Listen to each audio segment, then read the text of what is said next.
Bonjour et bienvenue dans Calmie, dans ce moment rien qu'à toi.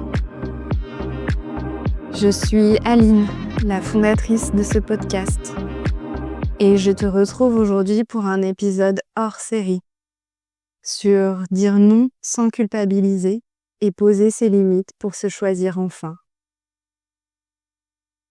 Aujourd'hui, on va parler d'un sujet qui peut sembler simple, mais qui en réalité est profondément difficile pour beaucoup de personnes. Savoir dire non. Dire non à une demande. Dire non à un rythme. Dire non à quelque chose qui ne nous convient pas. Dire non sans se sentir coupable.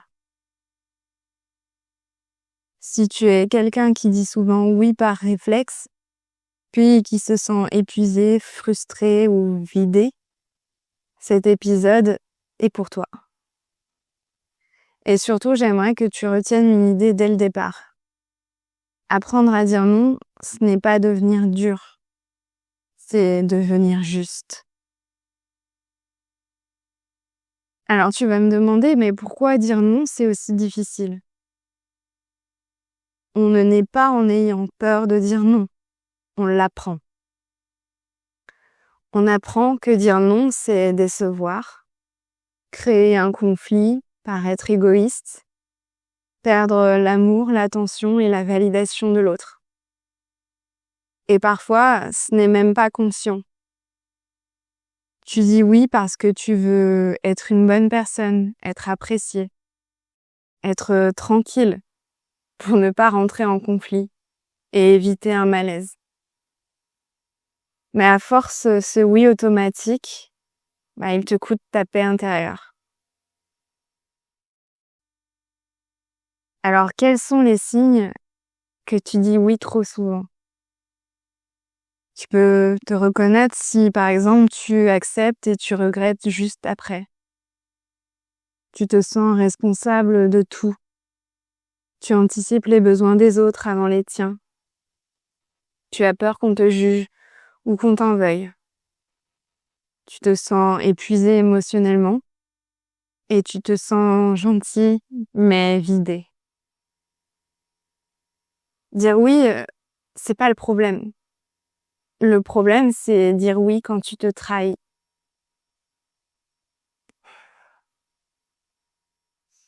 La culpabilité, ce n'est pas un signal de danger. C'est souvent un faux signal. Elle apparaît quand tu changes une habitude. Si tu as l'habitude de t'adapter, le jour où tu te respectes, ton système intérieur, il peut paniquer. Il peut te dire « Attention, tu fais quelque chose de mal », alors qu'en réalité, tu fais quelque chose de nouveau. La culpabilité n'est pas une preuve que tu es égoïste. C'est parfois juste une preuve que tu évolues. Alors, dire non, c'est dire oui à quoi ? C'est important de le voir comme ça. Quand tu dis non à une demande, tu dis oui à autre chose. Tu dis oui à ton énergie, à ton repos, ton temps, à ton équilibre, ta santé mentale, tes priorités et ton rythme.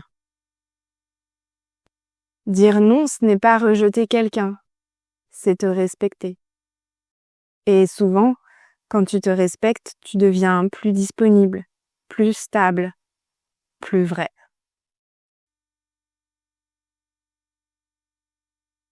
Alors tout le monde n'est pas prêt à dire un non direct. Et c'est ok, on peut commencer en douceur. Je vais te demander du coup de faire 3 petits exercices, 3 manières de poser une limite selon ton niveau de confort. Pour dire non dans un premier temps, tu peux utiliser le non doux. Ça va être une phrase très simple. Merci d'avoir pensé à moi, mais je ne peux pas.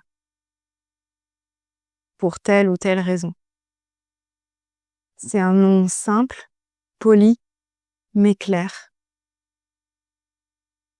Tu remercies la personne pour ce qu'elle te propose, mais tu poses ta limite, simplement, calmement. Tu n'as même pas forcément besoin de te justifier, mais si tu veux utiliser des faits, des choses concrètes pour expliquer ton choix, tu peux. Et cela ne créera pas de conflit. La personne en face de toi ne pourra que comprendre. Ton deuxième non, ça peut être un non différé. Tu reçois la demande, tu reçois la proposition, et tu peux dire « Je vais prendre le temps d'y réfléchir et je te répondrai demain. Merci pour ta demande, mais je dois vérifier mon planning. » Cela te permet de sortir du oui automatique, de te laisser le temps de réfléchir posément, concrètement, à si cette demande, cette proposition est en accord avec ce que tu souhaites.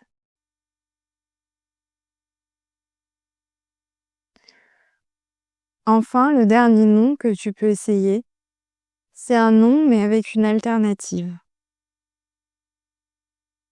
Tu peux dire « Je ne peux pas cette semaine, mais je peux mardi prochain par exemple. » Donc tu dis non pour tout de suite, mais tu proposes un autre moment.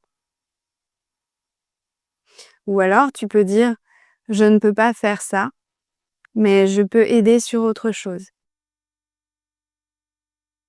Tu poses cette limite de dire que tu n'es pas prêt à faire ce qu'on te demande tel qu'on te l'a demandé, mais tu montres que tu es de bonne volonté et que tu peux aider la personne sur quelque chose avec laquelle tu es plus aligné, plus en phase, plus confortable.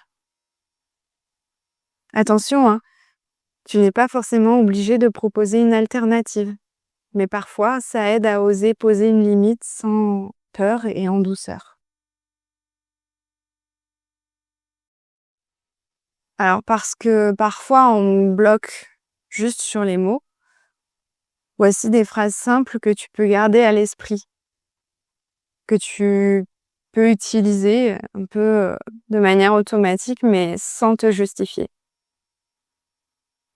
Tu peux dire « Je ne peux pas, ce n'est pas possible pour moi, je préfère décliner, je ne suis malheureusement pas disponible, je ne me sens pas en capacité, je vais passer mon tour pour cette fois.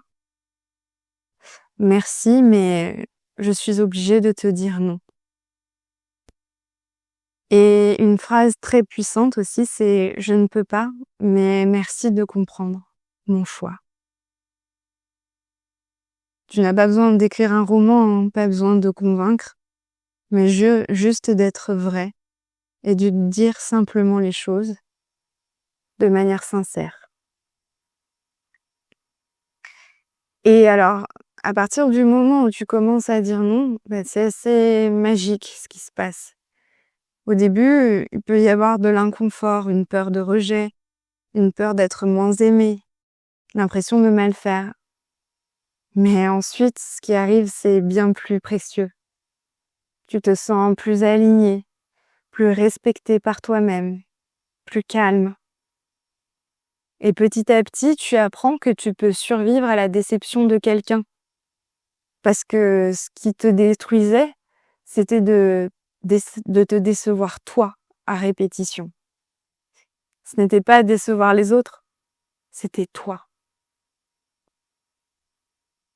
Et qu'est-ce qui se passe si les autres réagissent mal? Ça, c'est une question importante.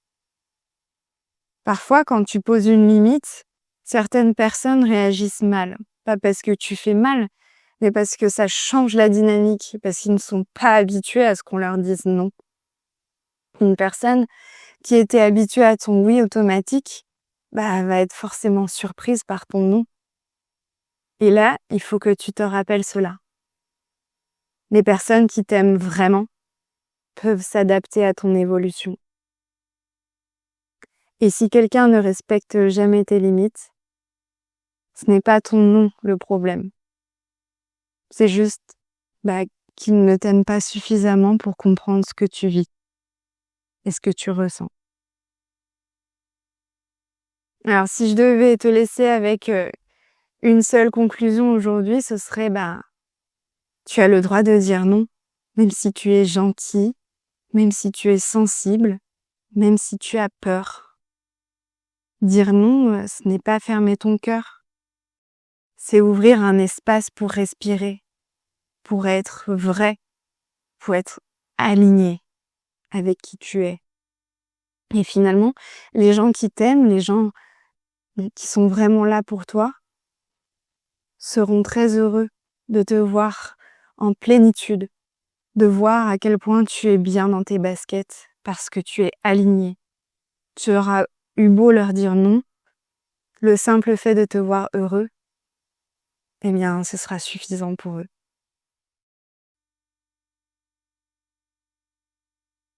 Alors, si tu as aimé cet épisode, si tu sens que tu as envie d'aller un peu plus loin, si tu sens que tu as vraiment besoin de prendre du temps pour toi et que la méditation est quelque chose qui pourrait t'aider dans ton quotidien, je t'invite à découvrir mes méditations guidées, mes exercices de relaxation et de respiration sur ma chaîne Calmy.